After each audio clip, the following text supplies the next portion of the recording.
Hello, Todd. Hi, how are you? Great. How are you? Good, thank you. I love this book, and let me show you why. There's one of the reasons. Here is one of the reasons. Oh, marvelous picture. Thank you.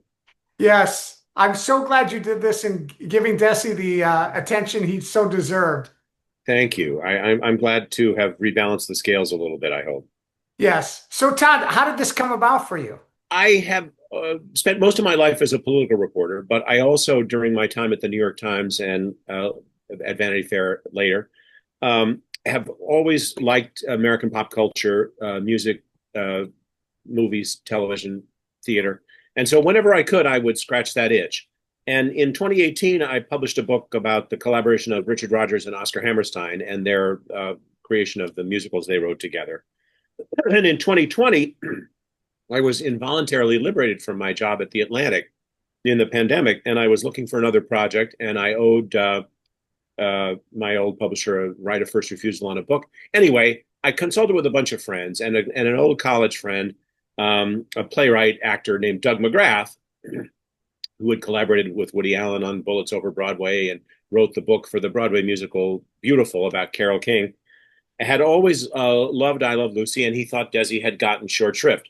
So he said, "Why don't you look into Desi Arnaz?" And I did, and one thing led to another, and 5 years later, here we are. And I feel justified in having thought that time was right for reexamining Desi. You know, the title is a bold statement, but it is, you back it up. You explain why Desi is the man who invented television.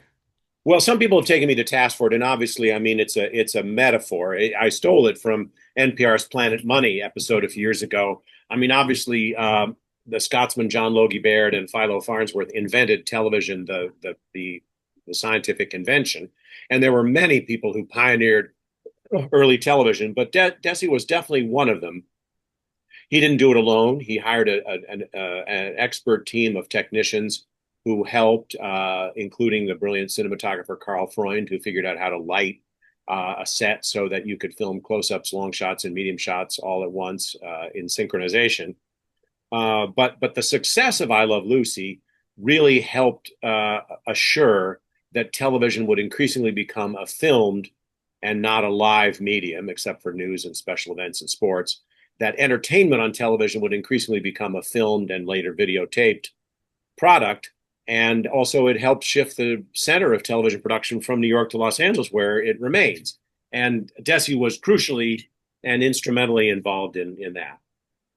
Well, let's go back because his background, interesting upbringing, a lot of wealth, and then suddenly that's all gone. And is that what makes Desi that he becomes somebody who is so determined to be successful? Yes, I really think. I mean, he's a riches to rags to riches to rags story, and it's in some ways, I think, the dispossession of. He grew up in Cuba, a prince, an only child of an elite family. He was on track to come to the United States. He wanted to go to Notre Dame to college. He thought about becoming a lawyer. There was nothing in his background or family breeding that would have suggested that he was going to be an entertainer or a musician. But in the 1933 Cuban Revolution, his family was forced to flee, came to Florida. He came with basically nothing in his pockets and reinvented himself as a self-taught musician. And I think in some ways, it was the losing everything at that crucial time in his life that made him willing to take risks, that also gave him the enormous drive to succeed and build back a life for himself.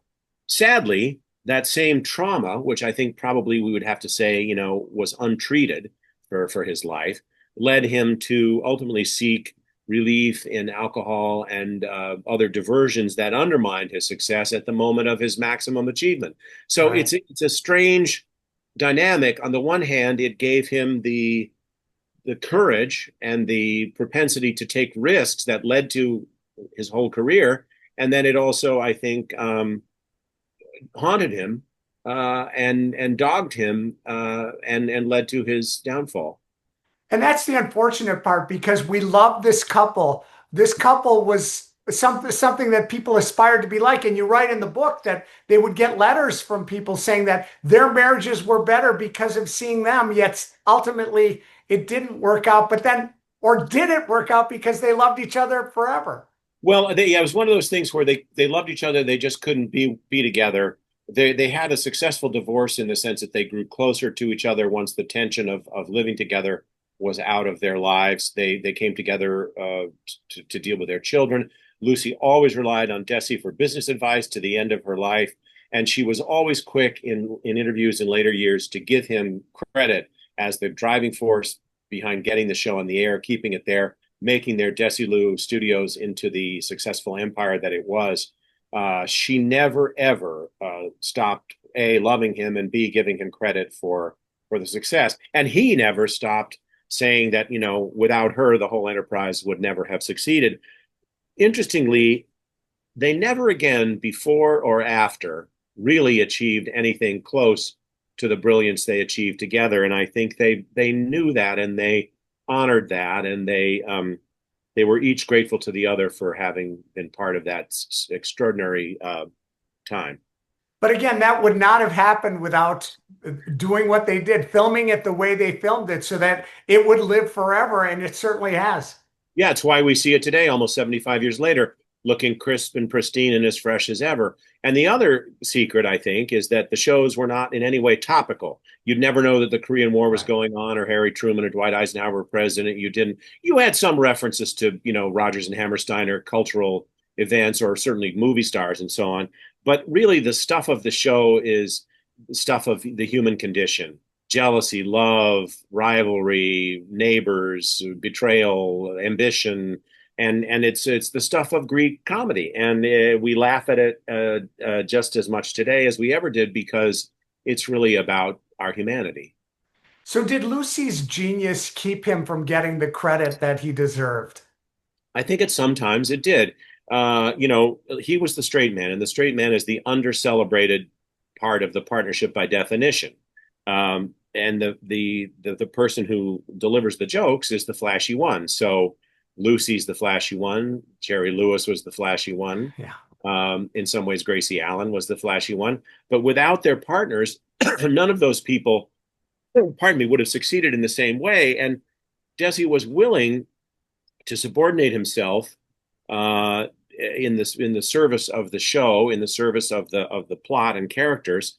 And I think also because he spoke with a thick accent, because he didn't look like what a mogul was supposed to look like, because he didn't come from the world of Hollywood, and he was a little bit unsettling to people.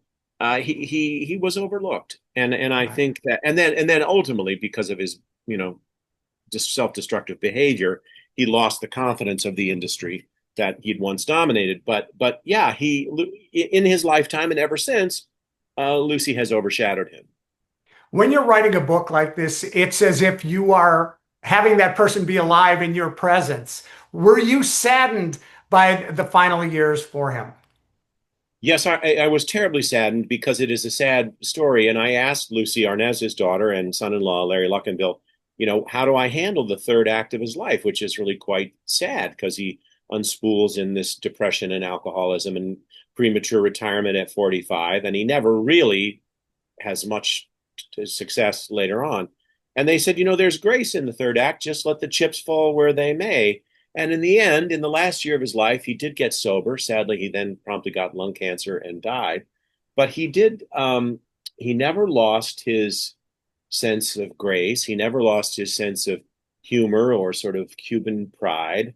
And I guess the epilogue, the part that's kind of uplifting at the end of the book that saves it from being a complete, tragedy, is that his legacy lives on. And we That's watch, right. when we watch Friends or The Big Bang Theory or a sitcom today or old episodes of All in the Family and Mary Tyler Moore, we're watching shows that were filmed live in front of a studio audience with three cameras at once or videotaped and or digitally taped. And we're living Desi Arnaz's legacy. So really, every time we watch television, particularly situation comedies, we're experiencing something that he had a huge hand in creating. So despite the way that his personal life dissolved into a kind of unhappy end, uh, his legacy lives on, and that's a kind of uplifting coda to the story. It's not. You know, It wasn't. His work wasn't all in vain. Right, right. Someone else's legacy who lives on is Lucy's mother because her uh-oh that you hear on the soundtrack was used for years later. Yes, Lucy's mother and Desi's mother, Lucy's mother Dee Dee and Desi's mother Lolita, were always in the studio audience during the filming of I Love Lucy, and their laugh, especially Lucy's mother, apparently had a very distinctive laugh. And in later years, other sitcoms borrowed the laughter from those shows, and apparently veterans of I Love Lucy could hear Dee Dee Ball's laugh echoing way down through the decades in other shows. That's amazing. I'm so happy that he did go on David Letterman, that he did that Saturday Night Live because he looked so happy to be cared about and relevant. Yes, there's a poignant story in the new book about new biography of Lorne Michaels, just published, who talks about how when Desi was the guest host of Saturday Night Live, he wanted to stay at the Waldorf Astoria, which wasn't the usual hotel where they put up the guest host. But Lorne Michaels agreed, and it turned out that the reason Desi wanted to do that because in his days as a sideman playing in the band with Xavier Cugat, he'd had to go through the servants' entrance of the hotel, and he just wanted to be able to go through the front door and stay in a room. Wow. And I think he relished the notion that people remembered his work. He loved going. He was the first grand marshal of what now has become an annual tradition in Miami of the Cuban Carnival celebration every year. And he and both his kids went down there and performed a big finale in the Orange Bowl. So I think he loved being remembered, and he loved the fact that someone like David Letterman and younger generation of show business figures appreciated what he had done. You mentioned his children. What did it mean to you to have Lucy entrust you in telling stories and spending time with you to talk about this book? Oh, it meant the world to me. I was so grateful for her trust and cooperation. She opened her archive and her home and her heart to me, basically, and all she wanted in exchange was the right to read the manuscript. She didn't want to exert any control or approval over it. She saved me from a couple of factual errors. She looked it over, but she, at the end of it, she left me a long, very nice voice memo in which she said she'd pictured her father reading the book over her shoulder, and that his reaction had been fair enough, fair enough. And probably as a journalist that one of the things you appreciate, you don't want excessive praise for something you do because then you feel you might have missed something, and you certainly don't want to make someone bitterly unhappy unless they're a crook or deserve it. Right. So to have someone say fair enough is something you can take to the bank. And I did not know him, but I could hear him because he used these words frequently, either saying to you, Todd, good job, partner, or amigo, because he Ego. always Yeah. loved using that. He called everybody partner or amigo, and he did. I think that was part of his spirit of treating the writers, the people who worked on the show, the technicians, they all said that he used the first person plural, that when something went wrong, he would say, I guess we screwed up, never you screwed up. The original writers, Bob Carroll and Madeline Pugh, in later years would talk about how as they started I Love Lucy when they were young and green and beginning their careers. And as they went on, they wound up being eventually the showrunners of Alice, and they had a long career in Hollywood. But they said they didn't really realize how lucky they were to have a producer and an executive like Desi who treated the writers with such respect. And the way they summed up, Madeline Pugh said the success of the show could be attributed to the fact that Lucy would do anything they could dream up, no matter how outlandish, and Desi would pay for it. And that's a pretty good combination, a 1-2 punch. Well, Todd, this has been a lifelong obsession for me, Desi's life. And I would be the toughest critic. I love this book so much. I read it in a weekend, could not put it down. I think you did an amazing job. And I just want to thank you as a fan. Well, thank you so much for having me. It's a pleasure to be here, and I'm grateful. It was for me a wonderful experience. I'm not quite old enough to have seen I Love Lucy in its original run, but I certainly saw it in reruns and syndication. And for me, very fond memories of sick days in elementary school when you could watch I Love Lucy and the endless repeats in the daytime hours. And it's part of our lives. And one of the things that gratified me about Lucy Arnaz's enormous generosity in working on the book with me is that she's a very good steward of her parents' legacy. She knows that they belong to all of us. but Yeah. she's also not under any illusions about their human failings as people and parents.